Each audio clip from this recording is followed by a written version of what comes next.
Pledge. I, Kamaljit, commit to be vigilant and bear in mind at all times the risk to myself and my colleagues from COVID-19. I promise to take all necessary precautions that prevent the spread of this deadly virus. I promise to follow and encourage others to follow the key COVID appropriate behaviors. To always wear a mask, especially when in public places, to maintain a minimum distance of 6 feet from others, to wash my hands frequently and thoroughly with soap and water. Together we will win this fight against COVID-19. Thank you. Hello students, welcome to chemistry class. So, in previous class we already covered up to interchangeability of three states of matter from chapter water. Today we will start the water cycle in nature. आपने water cycle अपने previous classes में भी बच्चा पढ़ा होगा. You have already learned water vapor on cooling form water again.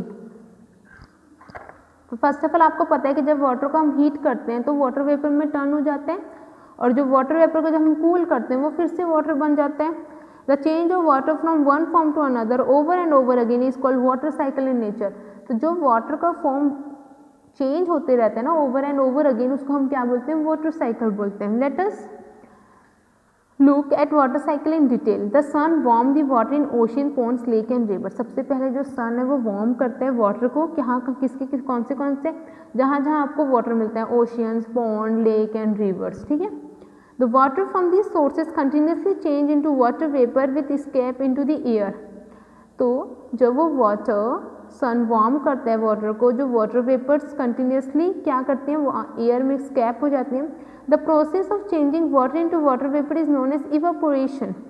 ऐसा process जहाँ पर जो वाटर है वो वाटर वेपर में चेंज हो रहा है उसको हम क्या बोलते हैं? इवापोरेशन बोलते हैं. Evaporation. Plants also convert water into water vapours through the process of transpiration. जो प्लांट्स है वो भी कन्वर्ट करते हैं वाटर को वाटर वेपर में. कौन से प्रोसेस से? ट्रांसपीरेशन प्रोसेस से.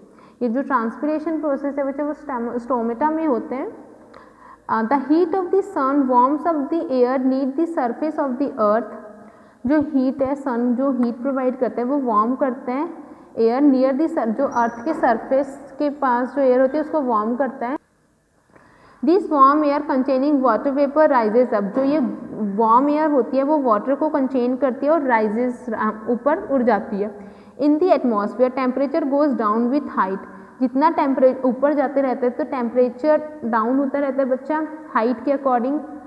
When the water vapour cools at higher altitude minute water droplets are form. जो वाटर वेपर कूल हो जाते हैं हायर ऑल्टीट्यूड में तो वो वाटर ड्रॉपलेट्स फॉर्म हो जाते हैं. The process of cooling of water vapour into minute water droplet is known as condensation.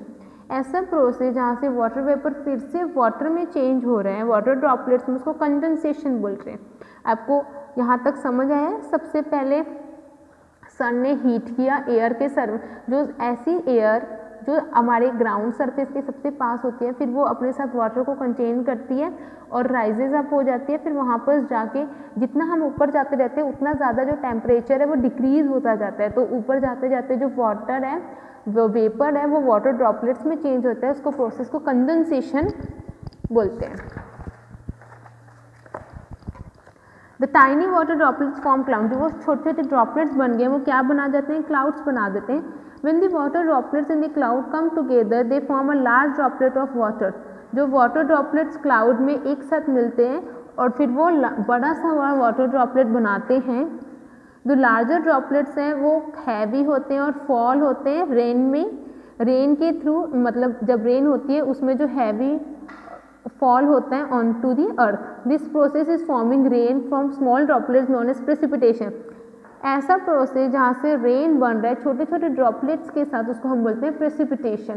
तीन चीज़ें यहाँ पर एवापोरेशन पढ़ा हमने पहले, फिर condensation, now precipitation. A part of the rain water evaporates when the remaining rain water is absorbed by the soil and goes underground.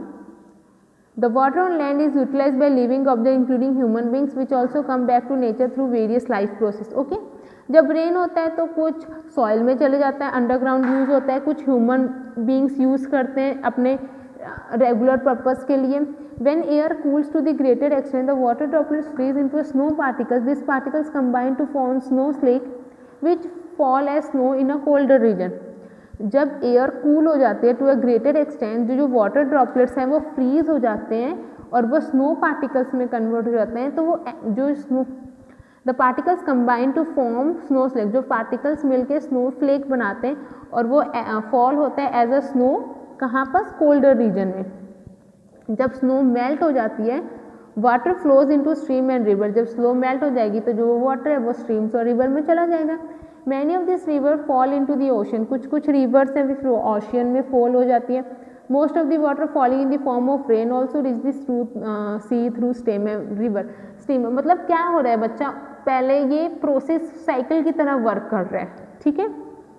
Look at this water cycle in nature. सबसे पहले क्या हो रहा है, सन है, सन यहाँ पर आ रहा है ग्राउंड में हो रहा है, ग्राउंड से फिर प्रोक्लेशन थ्रू सॉइल, सॉइल से एवोपरेशन हो रहा है, फिर ट्रांसपोर्ट ओवर लैंड, फिर ये क्या, ये प्रोसेस साइकिल पूरा वर्क कर रहा है। सबसे पहले नीचे सनलाइट आ रही है, फिर वाटर कंटेन करके ऊपर जा रहे हैं, ऊपर से क्लाउड्स बन के फिर से नीचे आ रहे हैं, तो ये कंटिन्यूसली होता है। ये क्या है, वाटर साइकिल है। Effect of temperature on the density and volume of water. क्या इफेक्ट है टेम्परेचर का density of volume of water. We know that heating causes the molecules of matter to spread apart. जब हम heat करते हैं वो उसकी वजह से जो मैटर के मॉलिक्यूल्स हैं वो स्प्रेड हो जाते हैं। मैंने आपको बताया था, जैसे आप आइस है, आइस को अगर हीट करोगे तो जो वाटर मॉलिक्यूल्स है वो लूज हो जाएंगे और स्प्रेड हो जाएंगे। On the other hand cooling causing molecule, जब कूल करेंगे तो जो मॉलिक्यूल्स है वाटर के वो क्लोज हो जाएंगे। Rise in temperature of water causing molecules to spread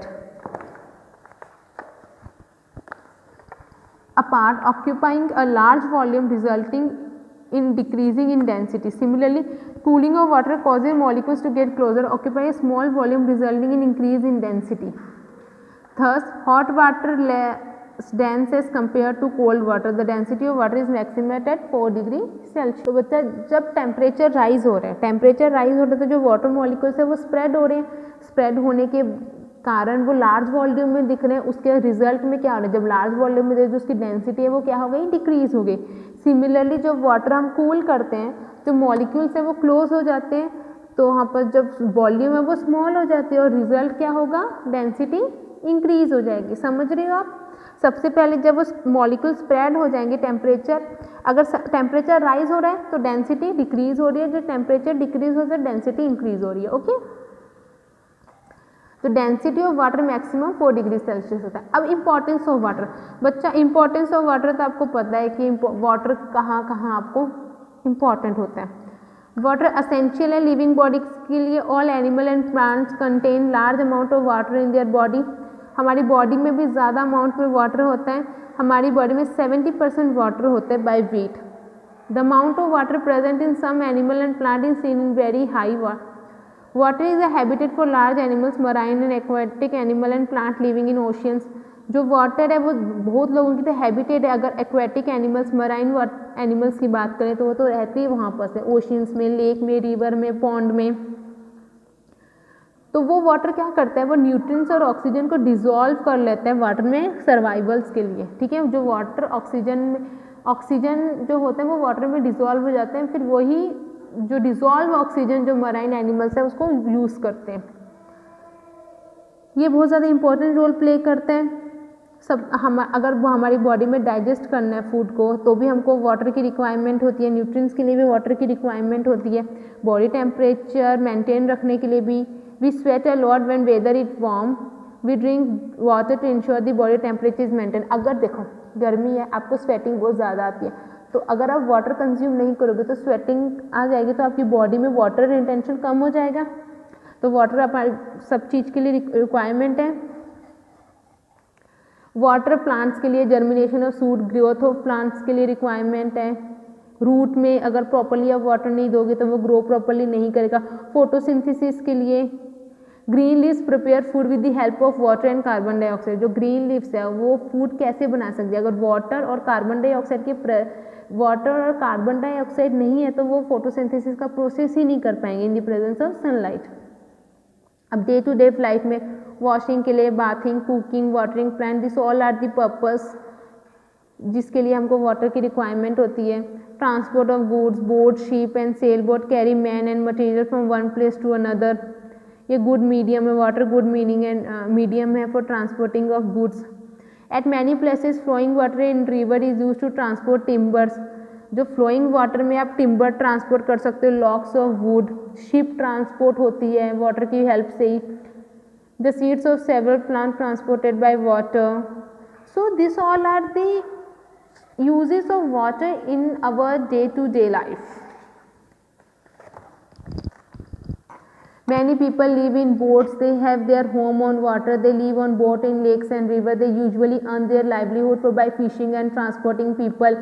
तो कोई लोग तो वहाँ पर अपना उनका गुजारा ही मतलब वहाँ से अर्निंग भी वहाँ से ही होते हैं। कैसे? फिशिंग, जो फिश पकड़ते हैं ना, फिशिंग करते हैं, फिशिंग का काम करते हैं, फिशरमैन होते हैं, तो वो बिकॉज ऑफ डेट वाटर की वजह से वहाँ पर फिश है, फिश से वो अपना रेगुलर अर्निंग करते हैं। ठीक है।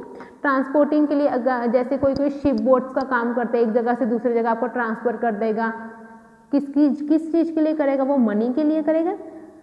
Fast moving water and water droplet greater highest lot of energy. जो फास्ट मूविंग वाटर्स होते हैं, जो जैसे look at this, falling water is use to produce electricity in dams.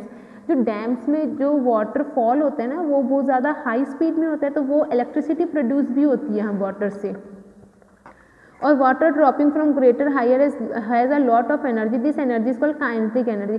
जो वाटर ना फॉल होता है ऊपर की हाइट से, तो उसमें बहुत ज़्यादा एनर्जी होती है, उस एनर्जी को हम काइनेटिक एनर्जी बोलते हैं बच्चा। तो ये जो काइनेटिक एनर्जी है, the water can exert a great deal of pressure and force, क्योंकि उस वाटर में प्रेशर भी होता है और फोर्स भी होता है। The faster the water moves the greater it is kinetic. जितनी ज़्यादा वाटर फास्ट मूव करेगा उतनी ही ज़्यादा काइनेटिक एनर्जी उसमें होगी।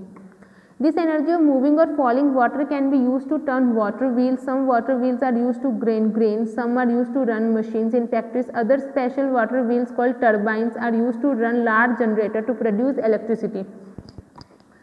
तो ये जो हाई काइनेटिक एनर्जी होते हैं, एनर्जी मूविंग और falling of water can be use. जो ये मूव कर रहा है वाटर, फॉल कर रहा है वाटर, वो वाटर व्हील्स के लिए भी यूज़ होता है। जो कुछ ऐसे वाटर व्हील्स होते हैं जो ग्रेन्स को ग्राइंड करने के लिए यूज़ होते हैं, मशीन्स रन करने के लिए, फैक्ट्रीज के लिए यूज़ होती है। कोई स्पेशल वाटर व्हील्स होते हैं जिसको हम टर्बाइंस बोलते हैं, वो इलेक्ट्रिसिटी प्रोड्यूस करने के लिए यूज़ होती है। The need for potable water we will discuss in our next class. Thank you and have a nice day.